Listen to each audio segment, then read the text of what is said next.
evening, everybody.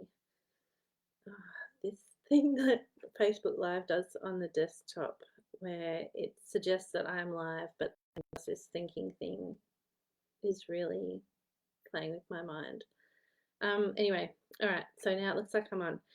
I wanted to jump on because I was chatting to someone about how do you find, oh, my dishwasher is very loud.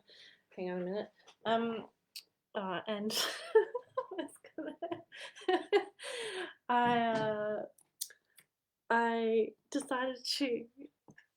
Now I'm blushing. I've got my pajama pants on. I just remembered, and I shouldn't have got up. Anyway, they're very cool, Matt. Cheshire Cat ones. My coolness is gone. Any any authority I had is gone. Anyway, okay. So I was talking to someone about how do you find motivation to write, particularly when it's a really hard topic to talk about. And I was thinking back on what I've done. So most of the time, especially when it was with my thesis and stuff, I would just try and write something every day, even if it was just crap in my journal where I was just like doing dot points or something like this. And there'd be weeks when I couldn't because I'd be stuck marking essays or caught up with other stuff for someone else's research project or whatnot. But as soon as those deadlines passed, I would try and be really diligent about getting back into my own work, my own research and writing, and just write as much as possible. And I mentioned in one of the videos that I did yesterday or the day before that I used to just write as much as I could coming off the top of my head and just get anything down on paper, knowing that I would come back to it and edit like crazy later, and that it would not always look like a train wreck on paper. But then, yeah, my poor supervisor was just like, "What is this? What is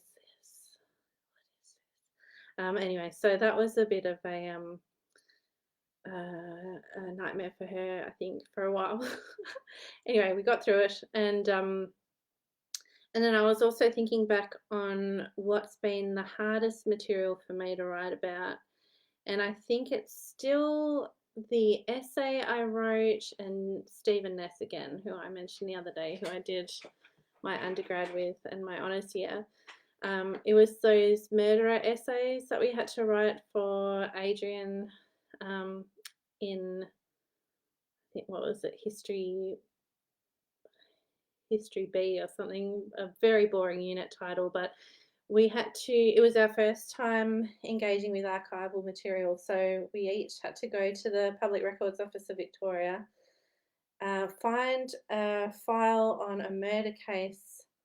I think it was where the person who had been convicted of murder got hanged, and then write up stuff from that archival record. So yeah, it was our first real historian's job, I guess, as an undergraduate level, where we were moving beyond, your basic pre-published or republished primary sources, and actually going and looking at old documents and getting dust up our noses and learning about how archives work and how you can dig around in them for days or weeks or months or years.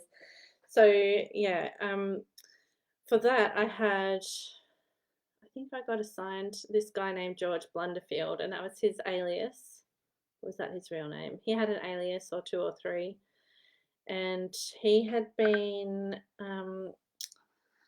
sorry, I just got a missed call. He had been accused of rape and murder, had ended up on Rottnest Island off the coast of Western Australia, and had escaped the prison there, Wajimap, actually. He escaped there. Oh, sorry, I just need to deal with this because I can't.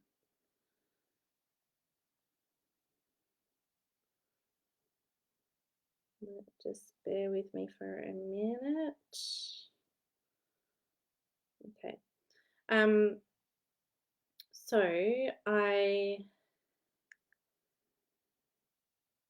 Okay, yes. So I had been writing about George Blunderfield. He had he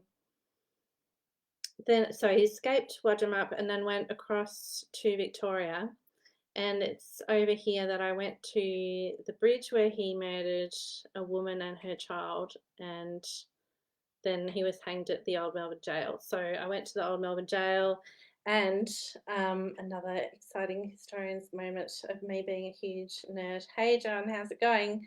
Hope you are hot or cold now. I can't keep track of our seasons switching. Um, I went, yes, so I was sitting in one of the old cells at the Old Melbourne Jail writing and researching about this guy who'd been hanged there, and it must have been nearly 100 years beforehand, maybe 90 years. So that was one of the hardest pieces I've written because it was just such sensitive material, and I had made contact with one of his descendants. So I was conscious of writing the way I wrote about him, but also felt like there's never there's never going to be it's never going to be okay to murder and rape people. So I wasn't going to really hold back on what I thought about that. Um, and then following in his footsteps kind of helped me try and imagine it all and get through some of the blocks that I could have had potentially about writing it, I think. So I always like going to the places I'm writing about if I can. Doesn't always happen. And the biography that I'm working on at the moment, I feel really weird about because I haven't been there, just because the fieldwork that happened for it was happening literally as I gave birth to my first son. So I was getting messages from Jonathan Ritchie up in New Ireland in Papua New Guinea with these amazing photos of their field trip out to Tabar, and I was trying to navigate the early days of breastfeeding, which was hell. Beautiful baby, but really hard time learning the ropes there. So yeah, now I've really gone on a tangent, but I think and John, actually, it'll be really interesting to get your input on this and hear what you use as your tactics for breaking through a writer's block or just to start a new project and break the ice. For me, often it really is just about discipline and sitting down at the time of day that I know that I'm the most productive, which is always the mornings when I first wake up, and trying to get something down on paper for a little while, and trying not to avoid the project, which is always kind of easier to do. And for anyone who's struggling with this too, know that you're not alone, because the minute you Google how to find motivation for writing, there's like 5 million articles that come up. So one of them was imagine yourself writing. So that's a good one. And I've been doing a lot of stuff, learning from various coaches and things about manifesting your future self and manifesting things that you want to achieve and manifesting your goals. So I think if you can picture the project as being finished already, then that's half the battle. And like just believing that you can get it done, that really helps. Remind yourself of the reason why you are writing. I'm going to post this link up, I think, because this is a pretty great thing from the Writing Cooperative. Check this out, I shall say.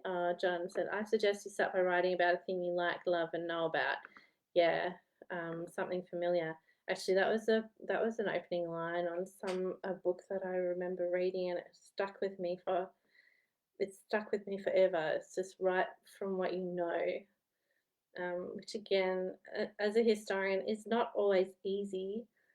And I think if I'm thinking back on that piece on George Blunderfield, that nasty man,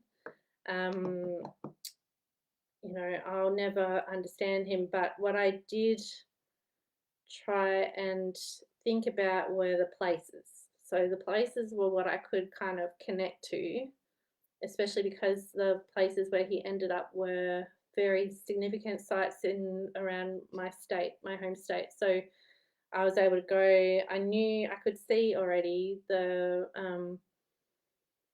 places in my mind because I'd already been to at least the Melbourne jail when I was growing up. So those were familiar, and then I could build on from kind of the very last moments of his life and went backwards a little bit through the archives and just imagining it all. Again, I've gone off on a tangent. Remind yourself of the reason why you're writing. That might be easier for historians because it's kind of saying, what's your purpose in being here in the first place? John's coming up with all sorts of stuff. I knew you'd have ideas. Start with 50 words and then increase to 100.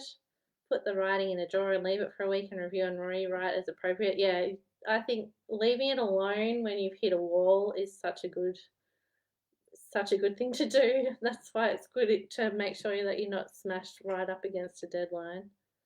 Research your writing subject. Oh, yes. And then also here, there's commit to a daily goal, which is kind of like start with 50 words and increase it to 100. And I remember I went to a great workshop through the Professional Historians Association, which was run at the Public Records Office, where I did that first bit of archival research. But this is many years later, and it was a writing workshop.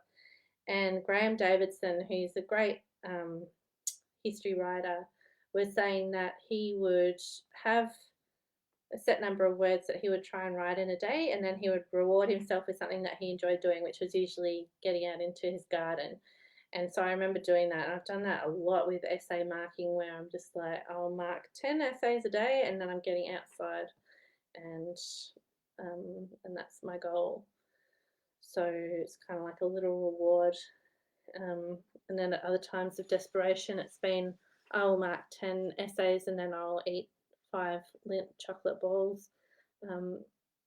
Not such a great idea. Not such a great idea. But, it's got me through in times of desperation and bad weather. So I'll deal with that. Oh, John, you've come out with another one. Embrace reading good stuff and watching good stuff on TV or the cinema. Yeah, actually, that's what I was saying to this friend of mine that I was just talking to about this is, maybe watch a movie that's on a similar topic area so that you can get in the zone that way. Yeah, that's one of the things I kind of feel like, yeah, you could do that with the documentary starter writing group. Hint, hint. Okay, yeah. You've already done that. Get feedback from other writers. Yes. If you can find some writing buddies, that really helps. Oh, another thing that's been so good. How did I not think of this? I used to do it at Deakin, and then when I was working up in Darwin, we did it at Bachelor Institute too, was the shut up and write things where you have the timer on for, it's 25-minute blocks and then 5-minute break in between. You do like 4 sets of that. And in those 5 minutes, you can, have a chat with whoever else you're writing next to, or if you're doing it long distance and you chuck a message to each other in Messenger and say, oh, this is hell today, or just figured out this one sentence that I've rewritten 50 million times. So yeah, and usually if you're able to find a group that's in a similar boat, or working on a similar sized project, or just needs to be constantly writing, then they're your go-tos for getting feedback on drafts. Another thing that I just remembered is a mug that I gave to my friend Steve, who I mentioned earlier, and when he started writing novels, was a quote from Ernest Hemingway on this mug that said, "The first draft of anything is shit."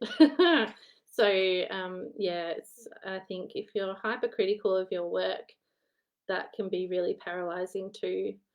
So it's good not to go down that road of being too harsh with yourself, especially in the early period, and then like be brutal later when you're editing. Like, yeah, you've got to be ruthless. So I have to be ruthless because I do that kind of brain dump of stuff, and then I need to be like really critical of my own work as I edit. That's just how I've figured out to do it. So yeah. Anyway, that's my babble for this evening, and yeah, I really would love to hear what everyone else's advice is in the comments below, or shoot me a message and we can keep this discussion going. I really desperately, and I've said this so many times through the pandemic lockdown, I really need to finish this biography. And I was even thinking how laughable it is that I thought I was going to clean my garage during this lockdown, because that's been a joke. Um, I like I stacked one little pile of boxes differently, and that is it. That's it. And the rest has been about just keeping the place vaguely livable, while my kids are like with their biscuits and toys. Anyway, so yeah, hope you have a good day if that's the right time zone speak for you, or have a nice sleep if you are at my end of the planet. And yeah, John, I'm sure I'll send you a message later. Take care, everyone. Bye.